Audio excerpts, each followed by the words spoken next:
ચલો વિદ્યાર્થી મિત્રો, તો આજે આપણે નવા ચેપ્ટર સાથે આગળ વધીશું. તો આજનો જે ચેપ્ટર છે એ છે ગતિના નિયમો. હવે આ જે ચેપ્ટર છે ખૂબ જ અગત્યનું ચેપ્ટર છે. આગળના જે ચેપ્ટરો ચાલી ગયા એના કરતાં પણ આ ચેપ્ટર ખૂબ જ અગત્યનું છે. આખું જે ચેપ્ટર છે એ બળ પર આધારિત છે. સૌથી પહેલા આપણે શું વાત કરીશું? તો બળના ખ્યાલોની વાત કરીશું. બીજું તો આપણે વાત કરીશું અહીંયા તો કે ગેલેલિયોના પ્રયોગની. બરાબર. એ સિવાય આગળ વાત કરીએ તો તમને યાદ હોય તો ન્યૂટનના 3 નિયમો આપણે ભણી ગયા જૂના ધોરણોમાં. તો એ જ નિયમોમાં આપણે અહીંયા વધારે પડતા ડિટેલમાં ઉતરીશું. જોડે જોડે વાત કરીશું તો કે વેગમાન એટલે શું, બળનો આઘાત એટલે શું, કણોનું સંતુલન. કણોનું સંતુલન એટલે કે જ્યારે પણ કોઈ એક પદાર્થ પર ઘણા બધા બળો લાગતા હોય ત્યારે શું થાય. હંમેશા યાદ રાખવું કે બળ છે ને હંમેશા જોડમાં હોય. જોડમાં એટલે કે જ્યારે પણ કોઈ પદાર્થ પર હું એક બળ લગાડું ને ત્યારે ઓટોમેટિકલી જ કોઈ બીજું બળ ઉત્પન્ન થતું હોય છે. એ સિવાય આપણે અહીંયા વાત કરીશું તો કે બહુ જ ઇમ્પોર્ટન્ટ ટોપિક ઘર્ષણ. બરાબર છે. ઘર્ષણમાં પણ ઘણા બધા પ્રકારો આવે છે. ઘણા બધા એટલે કે 2 પ્રકારો આવે છે. એ સિવાય આગળ વધીએ તો તમે જ્યારે કોઈ વર્તુળાકાર માર્ગ પર વી ઝડપથી ગતિ કરતા હો તો તમને કદાચ અનુભવ હશે કે જ્યારે તમે વર્તુળાકાર માર્ગ ઉપર બહુ ઝડપથી દોડતા હોવ ને તો તમે બહારની તરફ ધકેલાઈ જવાનો એક ભય રહેતો હોય છે. બરાબર. તો એના માટે સલામતી ઝડપ માટેનું ઇક્વેશન આપણે મેળવીશું. બીજું ઢોળાવવાળો એટલે કે ઢાળવાળો વર્તુળાકાર માર્ગ, જેમ કે મોતનો કૂવો તમે જોયો હશે મેળામાં. તો એવા માર્ગ ઉપર વર્તુળાકાર માર્ગ પર તમારે અને પણ પાછો કેવો ઢોળાવવાળો, તો એના માટે સલામતી ઝડપ કેટલી હોવી જોઈએ એનું આપણે ઇક્વેશન મેળવીશું. તો બહુ જ ઇન્ટરેસ્ટિંગ અને એકદમ સરસ ચેપ્ટર છે. તો હવે અહીંયા આપણે ધીરે ધીરે શરૂઆત કરીએ કે તમે બળની મદદથી શું કરી શકો. તો આપણને બેઝિકલી ખ્યાલ છે તો કોઈ પણ પદાર્થ છે એ પદાર્થને મારે ખસેડવો છે તો એના માટે હું શું ઉપયોગ કરીશ તો કે બળનો. બીજું પદાર્થની ગતિમાં હું શું કરી શકું? ફેરફાર કરી શકું. ફેરફાર કરી શકું એનો મતલબ કે જો પદાર્થ ગતિમાં હોય તો પછી એને અટકાવી શકું. જો પદાર્થ સ્થિર હોય તો એને શું કરી શકું? ગતિમાં લાવી શકું. કોની મદદથી? તો કે બળની મદદથી. બીજું તમે શું કરી શકો? તો બળની મદદથી પદાર્થની દિશા બદલી શકો. પદાર્થ સીધી રેખામાં ગતિ કરતો હોય, હું બળ લગાડું તો પદાર્થ બીજી બાજુ જતો રહે. એટલે બળની મદદથી પાછું હું શું કરી શકું? પદાર્થની દિશા બદલી શકું. એ સિવાય હું શું કરી શકું? વસ્તુનો આકાર બદલી શકું. સ્પંજ હોય, સ્પંજ આપણે બધાએ જોયું છે, એમના નોર્મલ સ્થિતિમાં હોય ને પછી એની ઉપર હું બળ લગાડું તો શું થાય? એનો આકાર બદલાઈ જાય. એટલે બળની મદદથી આપણે ઘણું બધું કરી શકીએ. તો જરૂરી ખ્યાલો આપણે અહીંયા લખીએ. તો સૌથી પહેલું છે બળના ખ્યાલ.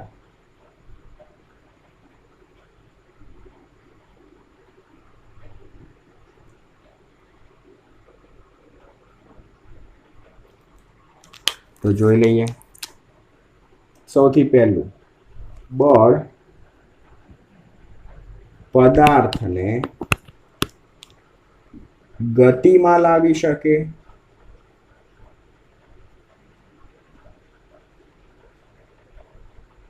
તથા ગતિ અટકાવી પણ શકે.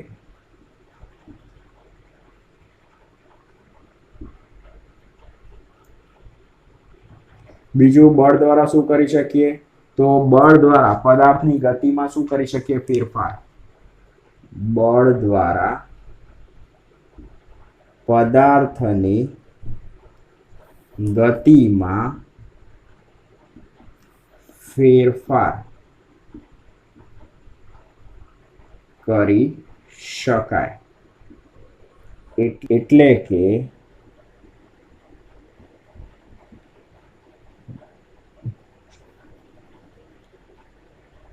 ધીમા પદાર્થની ઝડપ વધારી તથા ઝડપમાં ઘટાડો કરી શકાય. એ સિવાય બળ દ્વારા પદાર્થની ગતિની દિશા બદલી શકાય. સિવાય તમે શું કરી શકો? તો પદાર્થનો આકાર પણ બદલી શકો. બળ દ્વારા પદાર્થનો આકાર પણ બદલી શકાય. તો આ જે વાત હતી એ બળના શું હતી? બેઝિક ખ્યાલ હતા કે તમે નોર્મલી આ રોજિંદા જીવનમાં તમે કરતા જ હોવ છો. હવે આપણે આગળ શું જોઈશું? તો કે બળના પ્રકારો. તો બળના મુખ્ય બે પ્રકાર, એક સંપર્ક બળ અને બીજું આવે ક્ષેત્ર બળ. તો જોઈ લઈએ. તો બળના મુખ્ય બે પ્રકારો. તો સૌથી પહેલો પ્રકાર આવશે આપણે તો કે સંપર્ક બળ. એકદમ ઈઝી છે સંપર્ક બળ. તો કે કોઈ પણ પદાર્થ છે એના તમે શું આવો? સંપર્કમાં આવો અને પછી તમે જ્યારે બળ લગાડો તે બળને શું કહેવાય? સંપર્ક બળ. જેમ કે એક્ઝામ્પલ આપું, માની લો કે આ કોઈ ટેબલ છે, બરાબર છે. હવે ટેબલ પર કોઈ વસ્તુ પડી છે, બરાબર. તો મારે શું કરવું છે? આ વસ્તુને ધક્કો મારવો છે. તો હું શું કરીશ? આ વસ્તુના હું સંપર્કમાં આવીશ અને શું લગાડીશ? બળ લગાડીશ. એટલે આ વસ્તુ શું થશે? સ્થાનાંતર કરશે. એટલે જ્યારે પણ સંપર્ક બળની વાત આવે એટલે તમારા દિમાગમાં શું આવવું જોઈએ? કે મારે એ પદાર્થના સંપર્કમાં આવવાનું છે અને પછી હું શું લગાડીશ? બળ લગાડીશ. એટલે પદાર્થ શું કરશે? સ્થાનાંતર કરશે અથવા ગતિમાં આવશે. તો આ જે વાત થઈ એ શું થઈ? સંપર્ક બળની વાત. બરાબર છે. તો આ જે વાત થઈ સંપર્ક બળની, તો વ્યાખ્યા લખીએ તો પદાર્થના સંપર્કમાં આવ્યા બાદ લગાડવામાં આવતા બળને સંપર્ક બળ કહે છે. એક્ઝામ્પલ લઈએ તો વધારે ખ્યાલ આવે. મેં કીધું એ પ્રમાણે તો કે સ્થિર રહેલા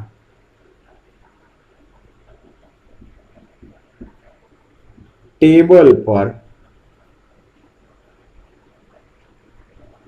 બળ લગાડી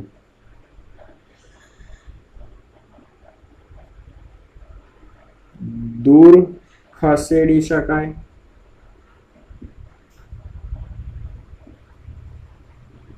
અથવા નજીક લાવી શકાય. બરાબર. તો અહીંયા આપણે જે બળ લગાડીએ છીએ ને એ કયું બળ હોય છે? તો કે સંપર્ક બળ હોય છે. તો આ જે વાત થઈ એ સંપર્ક બળની વાત થઈ. બીજી વાત આવે છે તો કે ક્ષેત્ર બળ.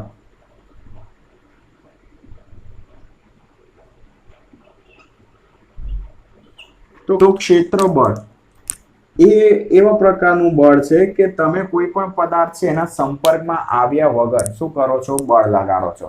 જેમ કે એક્ઝામ્પલ આપું, કોઈ પણ ચુંબક છે એ લોખંડના ટુકડાને શું કરે છે? આકર્ષે છે. તમે જોયું હશે કે બંને એકબીજાના સંપર્કમાં નથી આવતા. એવી રીતે ગુરુત્વાકર્ષણ બળ, હું કોઈ પણ પદાર્થને ઉપર ફેંકું તો તમને ખ્યાલ છે કે પૃથ્વીને શું છે? પોતાનું ગુરુત્વાકર્ષણ બળ છે. અને એ ગુરુત્વાકર્ષણ બળના લીધે થઈને જે પદાર્થ ઉપર જાય છે એ પદાર્થના સંપર્કમાં આવ્યા વગર શું કરે છે? એને નીચે ખેંચે છે. તો વ્યાખ્યા લખીએ તો કે બળ ક્ષેત્રમાં રહેલા યોગ્ય પદાર્થ પર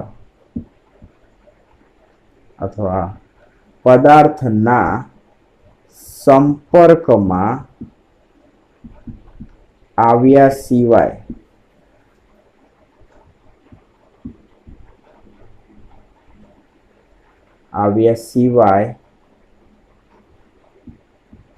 પદાર્થ પર બળ લગાડવામાં આવે છે આવા બળને ક્ષેત્રબળ કહે છે. બરાબર. હવે અહીંયા કીધું છે બળ ક્ષેત્ર. હવે ક્ષેત્ર બળમાં ખાસ શું જોવા જેવું હોય કે આવા જે બળો છે ને અમુક વિસ્તાર સુધી જ સીમિત હોય છે. આ જે ક્ષેત્ર બળ છે ને, તમે ખ્યાલ હોય તો પૃથ્વીની સપાટીથી અમુક ઊંચાઈએ જાઓ ને પછી એ જે ગુરુત્વાકર્ષણ બળ છે ને એ ઘટતું જાય. એવી રીતે માની લો કે આ ચુંબક છે, ચુંબકનો માની લો કે આ એસ ધ્રુવ અને આ એન ધ્રુવ છે. બરાબર છે. તો આ એન ધ્રુવ અને એસ ધ્રુવ વડે જ્યારે કોઈ લોખંડના ટુકડાને નજીકમાં રાખશો ને તો જ બળ લગાડશે. માની લો કે આ ટુકડાને હું દૂર લઈ જઈશ તો પછી આ જે ચુંબક છે એ આ ટુકડા ઉપર બળ નહીં લગાડે. ક્યારે? તો કે જ્યારે આ ટુકડાને હું બહુ દૂર રાખીશ ને તો. ખ્યાલ આવે છે ને હું શું કહું છું? એટલે આ જે ક્ષેત્ર બળો છે ને એનો વિસ્તાર લિમિટેડ હોય. એ અમુક વિસ્તાર સુધી જ એ લાગી શકે. એ સિવાય તમે હજી એક બળ નથી ભણ્યા, એ આવે છે વિદ્યુત બળ. વિદ્યુત ભારોના લીધે થઈને શું લાગતું હોય છે? બળ લાગતું હોય છે. તો મેં કીધું એ પ્રમાણે આ જે ક્ષેત્ર બળો હોય છે ને એ અમુક વિસ્તાર સુધી જ લાગતા હોય છે. બરાબર છે. એટલે ફરીથી સમજજો કે કોઈ પણ ચુંબક છે અથવા કોઈ પણ વિદ્યુત ભાર છે અથવા ગુરુત્વાકર્ષણ બળ છે, બરાબર, તમે જ્યારે ચુંબકથી ટુકડાને દૂર રાખશો તો પછી આ ચુંબક લોખંડના ટુકડાને આકર્ષે નહીં. કેમ કે આની પણ એક લિમિટ હોય છે. અમુક લિમિટ કરતા વધારે અંતર હોય તો પછી બળ ના લાગે. એવી રીતે ગુરુત્વાકર્ષણ બળની પણ વાત કરું, પૃથ્વીની સપાટીથી ઘણે દૂર જતા રહો, બરાબર છે, તો પણ એ જે બળ લાગતું હોય છે, બળ શું લાગે? ઓછું લાગે છે, ગુરુત્વાકર્ષણ બળ. બરાબર છે. તો એક્ઝામ્પલ લખી લઈએ.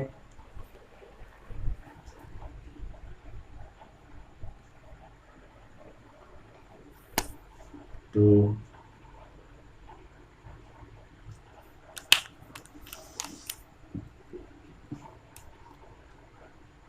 લોખંડના ટુકડાના સંપર્કમાં આવ્યા સિવાય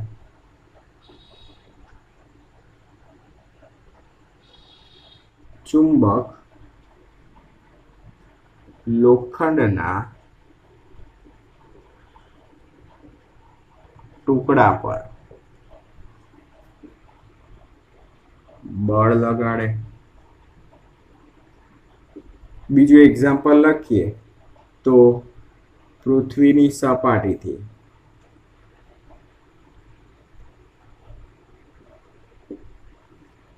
ઉપર તરફ ફેંકેલા પદાર્થના સંપર્કમાં આવ્યા સિવાય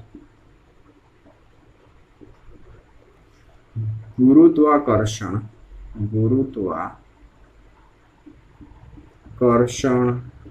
બળ પદાર્થને પાછો જમીન પર લાવે છે. ચલો, હવે વાત આવે છે તો કે સંરક્ષી બળ અને સંપર્ક બળ બેમાં તફાવત છે. હવે જે સંપર્ક બળ છે ને એ કેવું છે? કૃત્રિમ છે. બરાબર છે.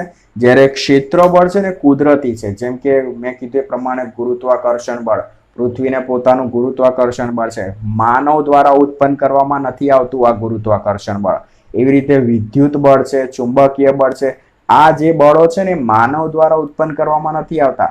પણ તમે જ્યારે કોઈ પદાર્થ પર હાથ વડે અથવા કોઈ પણ રીતે બળ લગાડો છો ને તે કૃત્રિમ બળ છે. બરાબર છે. એટલે અહીંયા આપણે સ્ટેટમેન્ટ લખીએ તો સંપર્ક બળ એ કૃત્રિમ તથા ક્ષેત્ર બળ એ કુદરતી છે. સંપર્ક બળ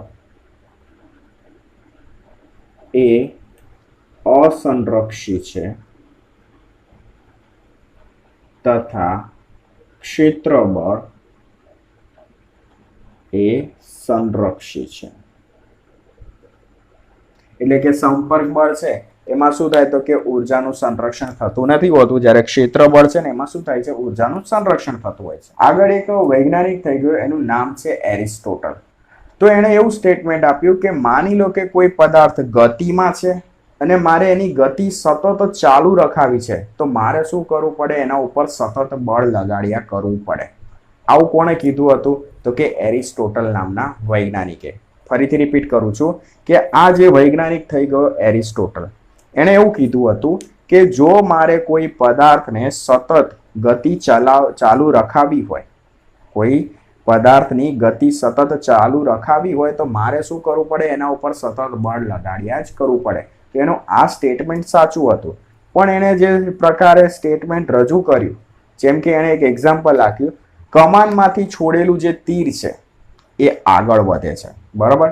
પણ કેમ આગળ વધે છે, તો એણે શું કીધું હતું કે પાછળથી હવા વડે શું લાગે છે, બળ લાગે છે, એટલે તીર શું કરે છે, આગળ વધે છે. આવું કોણે કીધું હતું, એરિસ્ટોટલ નામના વૈજ્ઞાનિકે.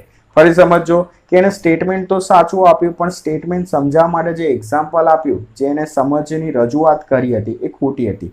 એને એવું કીધું કે જે કમાન છે, કમાનમાંથી છોડેલું જે તીર છે એ તીર શું કરે છે, આગળ વધે છે.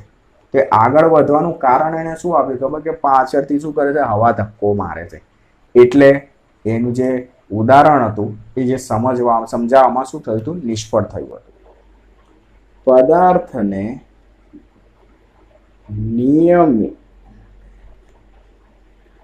નિયમિત ગતિ ચાલુ રાખવા માટે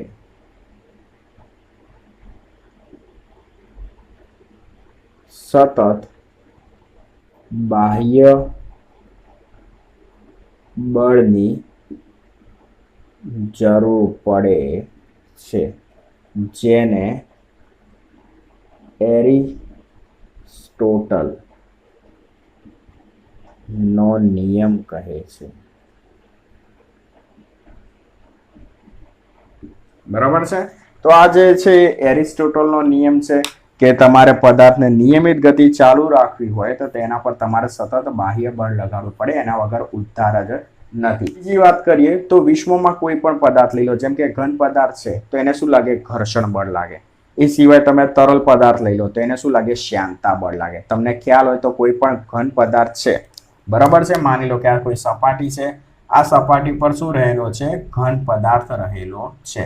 હવે આ ઘન પદાર્થ પર હું જ્યારે બાહ્ય બળ F લગાડીશ તો આ પદાર્થ શું કરશે, ગતિમાં આવશે. પણ તમારે ભૂલવાનું નહીં કે પદાર્થની સપાટી અને જમીનની સપાટી બંને વચ્ચે શું લાગે, ઘર્ષણ બળ લાગશે, અને બાહ્ય બળ જે દિશામાં હશે ને એની વિરુદ્ધ દિશામાં શું લાગશે, ઘર્ષણ બળ લાગશે. એવી જ રીતે તરલ પદાર્થો એટલે કે પ્રવાહી અને વાયુઓ, એમને તરલ પદાર્થ કહેવાય. તો તરલ પદાર્થમાં કયું બળ લાગે, તો કે શ્યાનતા બળ. માની લો કે તમે કોઈ તેલ છે એને વહેવડાવો છો તો શું થશે, થોડા સમય બાદ તેલની જે ગતિ છે ને એ અટકી જશે. તેલ જે વહેતું હતું ને એની ગતિ અટકી જશે. કેમ કે જ્યારે તેલ વહેતું હશે ને ત્યારે એની વિરુદ્ધ દિશામાં કયું બળ લાગતું હશે, શ્યાનતા બળ લાગતું હોય. અને આ શ્યાનતા બળ અને આ ઘર્ષણ બળના લીધે થઈને શું થતી હોય, તેમની ગતિ અટકી જતી હોય. એટલે માની લો કે મારે આ પદાર્થની ગતિ સતત ચાલુ રાખવી હોય, અથવા પછી આ જે તરલ પદાર્થ છે એની ગતિ સતત ચાલુ રાખવી હોય ને તો મારે એના ઉપર સતત શું કરવું પડે, બાહ્ય બળ લગાડવું પડે. તો એ પણ લખી નાખીએ કે વિશ્વમાં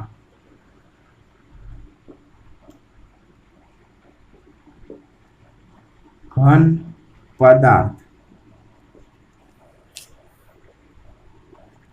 માટે ઘર્ષણ બળ તથા તરલ પદાર્થ માટે શ્યાનતા બળ એ ગતિ અવરોધક બળો છે, જેના દ્વારા પદાર્થની ગતિ અવરોધાય છે.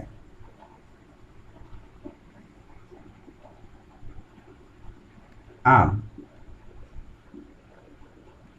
આ